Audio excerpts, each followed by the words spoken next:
नमस्कार, मैं हूं आपके साथ दीपक भदौरिया। हमारे खास प्रोग्राम बिग डिबेट में आपका स्वागत है।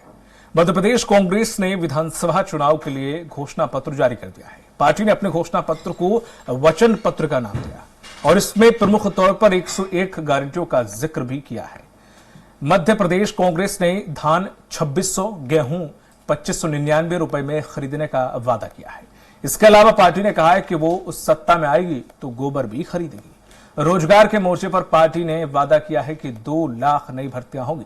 राज्य में नौकरियों के लिए कहा गया है कि एमपी को उद्योगों का हब बनाएंगे। कृषि पर कांग्रेस ने कहा कि किसान का कर्जा माफ होगा और इसके साथ ही लोगों का 10 लाख का दुर्घटना बीमा, 25 लाख का स्वास्थ्य बीमा किया जाएगा। कितना मुफीद है लोगों के लिए यह वचन पत्र? आज चर्चा इसी मुद्दे को लेकर। उससे पहले देख लेते हैं रिपोर्ट।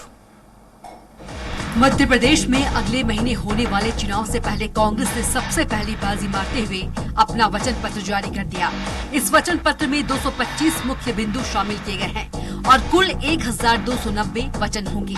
वचन पत्र के साथ ही कांग्रेस ने नारा दिया है कि कांग्रेस आएगी, खुशहाली लाएगी। मध्य प्रदेश में ओल्ड पेंशन योजना को बहाल करने का वचन दिया है। साथ ही मध्य प्रदेश के भी आईपीएल टीम बनाने की घोषणा की गई है। प्रदेश कांग्रेस अध्यक्ष कमलनाथ ने मंगलवार को रविंद्र भवन में आयोजित कार्यक्रम में कांग्रेस का वचन पत्र जारी कर दिया। इसी वचन पत्र को पूरा करने के वायदे के साथ कांग्रेस चुनाव मैदान में है। वहीं अगले महीने 17 नवंबर को पूरे प्रदेश में मतदान होगा। वहीं कमलनाथ ने यह वचन पत्र जारी करते हुए बताया कि किसानों के साथ ही कई वर्गों के लिए भी योजनाएं शुरू की जाएगी। ग्राम स्तर पर 1 लाख नए पद बनाकर भर्ती की जाएगी। मध्य प्रदेश को उद्योगों का हब बनाकर रोजगार के अवसर दिलाए जाएंगे। कमलनाथ ने कहा कि मैंने बार बार कहा है कि निवेश आता है जब मध्य प्रदेश में विश्वास हो। कमलनाथ ने कहा कि मैं बहुत सारे लोगों से पूछता था कि आप क्यों नहीं आते, वे आसपास के राज्यों में उद्योग लगाते हैं। वहीं पूर्व सीएम की घोषणाओं पर नजर डाले तो घोषणा पत्र में इन पुराने वादों को भी रखा गया है। जय किसान कृषि ऋण माफी योजना के तहत 2 लाख तक का कर्ज माफ करेंगे। नारी सम्मान निधि योजना के तहत महिलाओं को प्रति माह 1500 रूपए देंगे। घरेलू गैस सिलेंडर 500 रूपए में देंगे। इंदिरा गृह ज्योति योजना के तहत 100 यूनिट बिजली माफ और 200 यूनिट हाफ दर पर देंगे। पुरानी पेंशन योजना 2005 ओपीएस प्रारंभ करेंगे। किसानों को सिंचाई के लिए 5 हॉर्स पावर फ्री बिजली देंगे। किसानों के बकाया बिजली बिल माफ करेंगे। किसान आंदोलन और बिजली संबंधी झूठे केस को वापस करेंगे। बहुत दिव्यांग जनों की पेंशन की राशि बढ़ाकर 2000 रूपए करेंगे। शासकीय सेवाओं और योजनाओं में ओबीसी को 27% आरक्षण देंगे। संत शिरोमणि रविदास के नाम पर कौशल उन्नयन विश्वविद्यालय सागर में बनाएंगे। तेंदुपत्ता की मजदूरी की दर 4000 रूपए प्रति मानक बोरा करेंगे। आदिवासी अधिसूचित क्षेत्रों में कांग्रेस के कार्यकाल में बना पैसा एक्ट लागू करेंगे। कांग्रेस सरकार धान 2500 रुपए प्रति क्विंटल खरीदेगी। जून 2600 रुपए क्विंटल पर खरीदेंगे। गौ धन योजना शुरू करेंगे और 2 रुपए किलो के दर से गोबर खरीदेंगे। युवाओं के लिए सरकार में रिक्त 2 लाख पदों के लिए भर्ती करी जाएगी। हमारी आईपीएल टीम इसका हम पूरा प्रयास करेंगे। आम जनता को 9 अधिकार और गारंटी निश्चित कराने के लिए कांग्रेस सरकार संकल्पित है। कांग्रेस के वचन पत्र पर भारतीय जनता पार्टी की ओर से हमले जारी है। मुख्यमंत्री शिवराज सिंह चौहान के बाद भाजपा प्रदेश अध्यक्ष वीडी शर्मा ने भी कांग्रेस के वचन पत्र पर निशाना साधा है। उन्होंने इस वचन पत्र को झूठ की बुकलेट करार देते हुए कहा कि झूठी कांग्रेस और कांग्रेस के वायदे भी झूठ है। शर्मा ने बीजेपी मीडिया सेंटर में पत्रकारों से चर्चा करते हुए कहा कि कांग्रेस का वचन पत्र नहीं है, बल्कि यह छल कपट और धोखे का पत्र है। गरीब की रोटी, कपड़ा और मकान कांग्रेस छीन लेगी। वचन पत्र के नाम पर रस्म अदायगी की गई है। ये वचन पत्र नहीं, बल्कि छल कपट और झूठ और धोखे का पत्र है। वचन पत्र के नाम पर फिर खुल रही है झूठ की दुकान। छीन लेंगे ये कांग्रेसी गरीब का रोटी, कपड़ा और मकान। रस्म अदायगी आज केवल इतनी भर की गई है। खैर, मध्य प्रदेश में चुनावी समर में कांग्रेस ने वचन पत्र जारी करते हुए राजनीति के आसमान पर कांग्रेस ने घोषणाओं का एक पिटारा लगा दिया है। ऐसे में देखने वाली बात यह होगी कि कांग्रेस की इन वचनों पर आम जनता कितना एतबार करती है। सलमान खान, स्वराज एक्सप्रेस, भोपाल।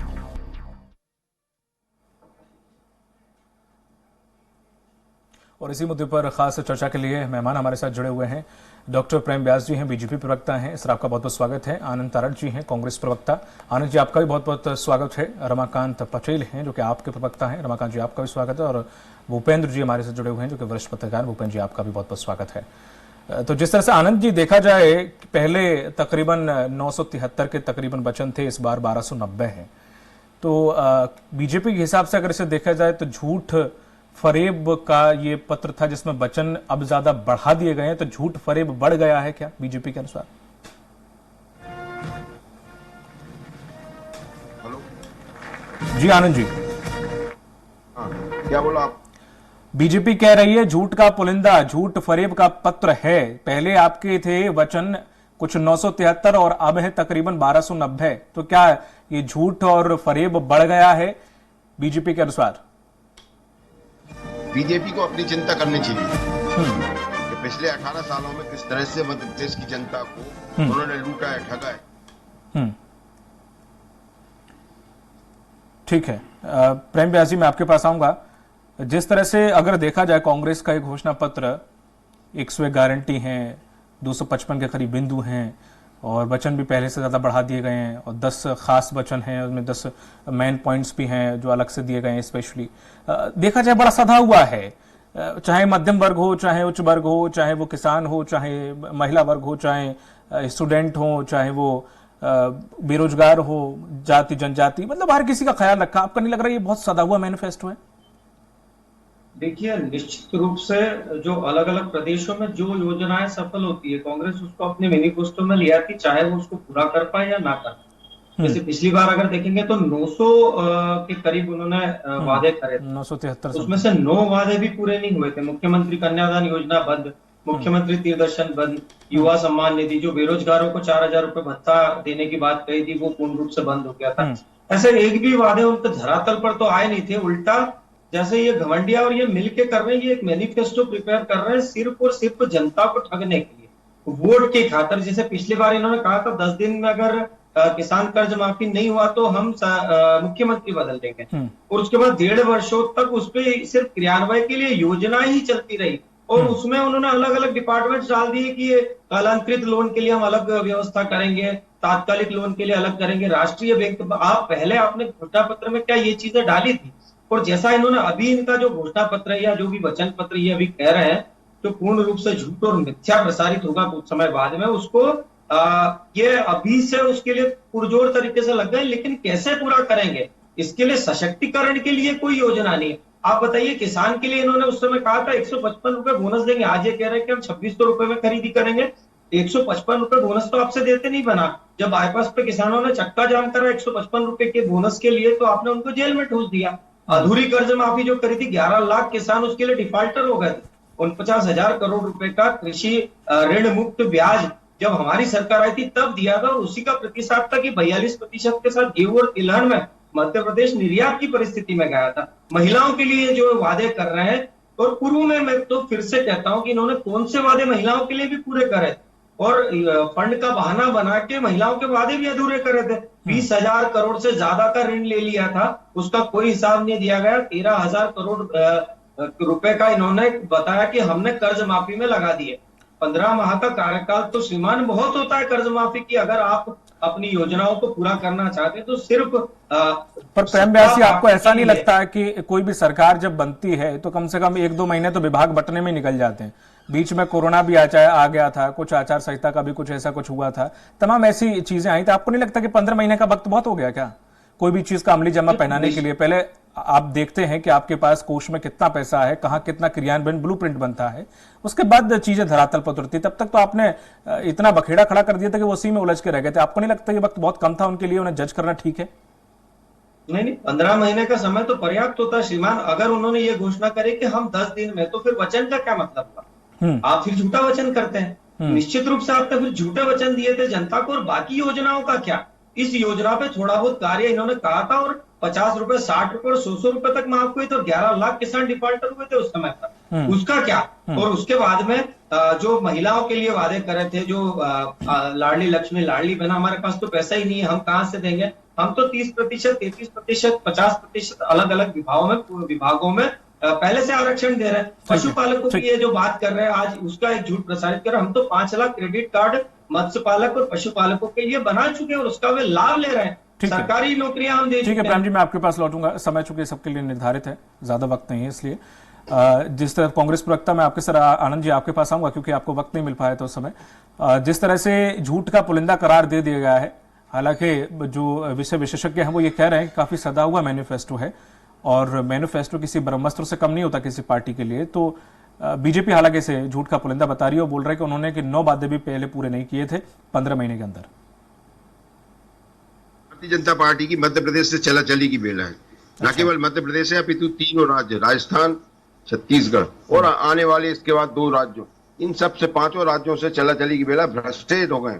फ्रस्ट्रेशन जरूरत से ज्यादा है और कम से कम उन लोगों में ज्यादा है जो चना चिरौंजी खाकर इस पार्टी को इन्होंने बनाया था। क्योंकि वो जो ईमानदार थे आज जो गद्दार हैं वो उनके ऊपर सिर पे बैठे हैं, तो उनको जो फ्रस्ट्रेशन है वो निश्चित रूप से निकल रहा है और उनकी आशा है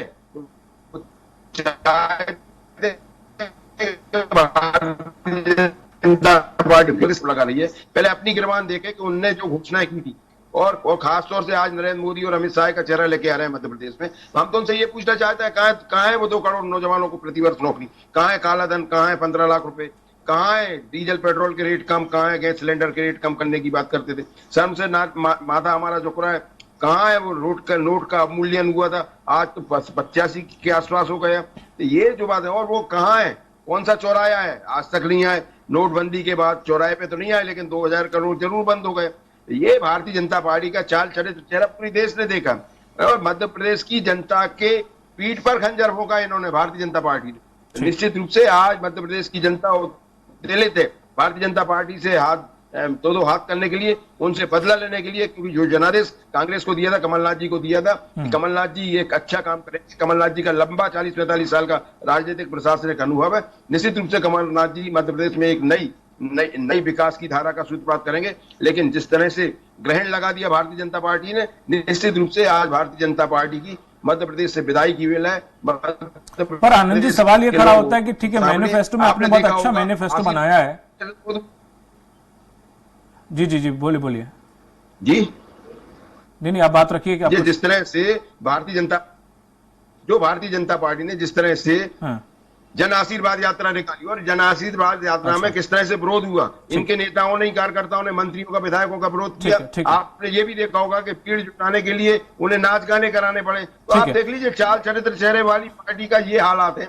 किस तरह से मैं आपके पास आऊंगा, व्यापारिक शक्तियों के। ठीक है सर, मैं आपके पास लौटूंगा दोबारा, बने रहेगा आनंद जी हमारे साथ।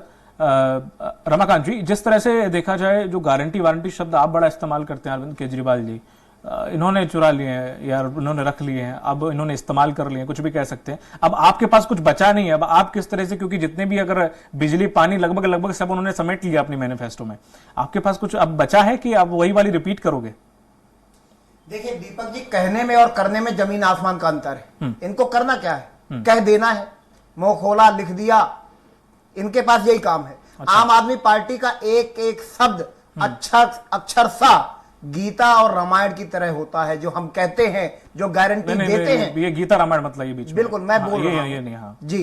तो आम आदमी पार्टी जो कहती है, जो केजरीवाल जी की गारंटी होती है, वो पूरी होनी ही है, उसको कोई रोक नहीं सकता है। तो ये लोग तो 70 सालों से ये लोग 70 सालों से कोई वचन पत्र दे रहे हैं, कोई संकल्प पत्र दे रहे हैं, लेकिन आज तक इन्होंने ना अपना वचन पत्र पूरा किया, ना इन्होंने अपना संकल्प पत्र पूरा किया। दोनों पार्टी के प्रवक्ता बैठे हैं। अच्छा। यहाँ पर दूसरा, अभी तो मैं सुन रहा था कि कर्मचारियों के लिए घोषणा हुई है 70% एक साल में वेतन मिलेगा। क्यों भाई, विधायकों को पहले साल में पहले महीने से पूरा वेतन मिलता है, क्यों कर्मचारियों ने ऐसा क्या अपराध कर दिया कि उनको 70% वेतन दोगे? ये किसने लाया था? कांग्रेस ने लाया, इसको शिवराज जी ने बरकरार किया। संविदा किसने लाया था मध्य प्रदेश के अंदर कर्मचारियों को लूटने के लिए? कांग्रेस पार्टी ने लाया था। पेंशन 500 से 600 रुपए मिलती है मध्य प्रदेश के अंदर। हमारी सरकार दिल्ली में है 2500 रुपया हर महीना विधवा, वृद्ध और विकलांग पेंशन देते हैं। वहां पे संविधान नहीं है। मैं कंप्लीट कर दूं 1 रुपया और 3 रुपया का फसल बीमा किसानों को दिया जाता है। इतने की नुकसान हुई किसानों की फसलें, भाजपा वाले बताएं। प्रीमियम कटता है 10-10 हजार रुपए का, किसान फसल बीमा की राशि का प्रीमियम कटवाता है 10,000 रुपए का, और उसको जब फसल खराब होने पर मुआवजा मिलता है 1 रुपया, 2 रुपया, 5 रुपया, 10 रुपया। तो इनको शर्म आनी चाहिए। ये लोग जो योजनाएं बनाते हैं केवल लूटने के लिए बनाते हैं। आम आदमी पार्टी बिजली भी मुफ्त देगी, पानी भी मुफ्त देगी, अच्छे इलाज की भी व्यवस्था करेगी, अच्छी शिक्षा की भी व्यवस्था करेगी, रोजगार भी देगी, कर्मचारियों की ओल्ड पेंशन स्कीम लागू भी करेगी। ये ठेका प्रथा जो चल रही है, ये संविदा जो चल रही है, इसको खत्म करेंगे, सबको नियमित करने का काम करेंगे, पहले दिन से 100% वेतन देने का काम करेंगे। इनके जैसा झूठ नहीं बोलेंगे। मतलब अगर आप आई तो आप बहुत कुछ करने वाली है, ये आप कहना चाहते हैं? निश्चित तौर पे हम करेंगे, हमने करके दिखलाया। हम जो कह रहे हैं करने का, हमने दिल्ली और पंजाब में करके दिखाया है। पंजाब उसके में बाद हम यहाँ कह रहे हैं पंजाब में ऐसा क्या? पंजाब में हमने 1 साल के भीतर 1.5 साल तो उनके मुख्यमंत्री के पोस्टर लगते हैं सर। दीपक जी हाँ। देखिए, पंजाब में 1.5 साल का समय अभी तक हमारा हुआ है, और कांग्रेस सरकार 1.5 साल चली है यहाँ पर मध्य प्रदेश में। तो पंजाब में हमने 1.5 साल में 90% काम पूरा करके दिखा दिया है। बावजूद इसके 300 यूनिट बिजली मुफ्त दे रहे हैं। लेकिन हमने तो कर्जा जो कम करने का काम किया है, ये आज तक किसी ने नहीं किया। 15,000 करोड़ रुपए का कर्जा पंजाब की सरकार ने कम करने का काम किया। बाकी सरकारें लेने का काम करती है, कर्जा बढ़ाने का काम करती है। अच्छा, ये बहुत अच्छी बात है। तो फिर तो भूपेंद्र जी, जिस तरह से सभी के आपने वक्तव्य सुन लिया होंगे, जिस तरह से जो मैनिफेस्टो, सबसे पहले मैं ये जानना चाहूंगा कि मैनिफेस्टो को एक पत्रकार की दृष्टि से आप कैसे देख रहे हैं? क्योंकि सभी लोग कह रहे हैं बड़ा सधा हुआ अच्छा मैनिफेस्टो है, बीजेपी इसका क्या तोड़ निकालेगी, और आप इसमें जो प्रभावी वादे या गारंटी की बात कर रही है, सिर्फ बातों तक सीमित है या इनमें इन दोनों पार्टियों में कहीं कुछ सेंध लगाने की भी जरूरत है या जहमत रखती है? देखिए, वचन पत्र या संकल्प पत्र विभिन्न पर्याय शब्दों को कहते हैं। बिल्कुल, ये विजन होता है सरकार का कि 5 साल के लिए आप हमको चुनेंगे जनता के बीच में, हम ये विजन लेके जाएंगे, और वो विजन उनको वोट में परिवर्तित होके उनको सत्तारूढ़ करते हैं, क्योंकि उनके पास एक गाइडलाइन होनी चाहिए। ये जो आज कांग्रेस पार्टी ने अपना वचन पत्र प्रेषित किया है, आज मीडिया के सामने लाया है, जनता के सामने लाया है, वो बड़ा जम्मू जेट उन्होंने बनाया है। 106 पेज, 1200 उनके मुख्य बिंदु हैं, और 2220 ऐसी कुछ 200 उन्होंने हर वर्ग का रखा है। उन्होंने जो पिछली सरकारें जो बीजेपी से जो छीनी थी, कर्नाटक की हो या फिर पिछले वर्ष उन्होंने छत्तीसगढ़ की हो या फिर आप हिमाचल की, जो उनका मेन पॉइंट रहे वो भी इन्हें समाहित किए हैं। एक बहुत बड़ी योजना इन्होंने लागू की है। 2 योजनाएं बहुत प्रभावी हैं, बाकी तो सब उनका कहना था कि किसानों के ऋण करेंगे। एक उन्होंने ओल्ड पेंशन स्कीम को अपने मैनिफेस्टो में रखा है। दूसरी एक स्वास्थ्य की बहुत बड़ी योजना रखी है। मध्य प्रदेश में 8 करोड़ के लगभग आबादी है। उसमें यह क्लियर नहीं है कि वो स्वास्थ्य का 25 लाख का कवरेज किसको देंगे और 10 लाख का दुर्घटना बीमा देंगे। अगर उसके एवरेज में अगर वो करते हैं, उसका क्राइटेरिया क्लियर नहीं है कि कितने आय वालों को देंगे या किस चीज के देंगे, कैसे देंगे। दूसरी बात, इन्होंने बेरोजगारों के लिए 1500 से 3000 रुपए का भत्ता देने की कोशिश की है। अभी जो डाटा है, लगभग 1 करोड़ लोग यहाँ पे बेरोजगार हैं, उनके लिए कैसे देंगे, क्या फंड आएगा। दूसरा, इन्हें किसानों के लिए समर्थन मूल्य जो अभी चल रहा है वो 3000 तक ले जानेंगे। 2600 और 2500 धान और गेहूं का समर्थन मूल्य करेंगे, उसको 3000।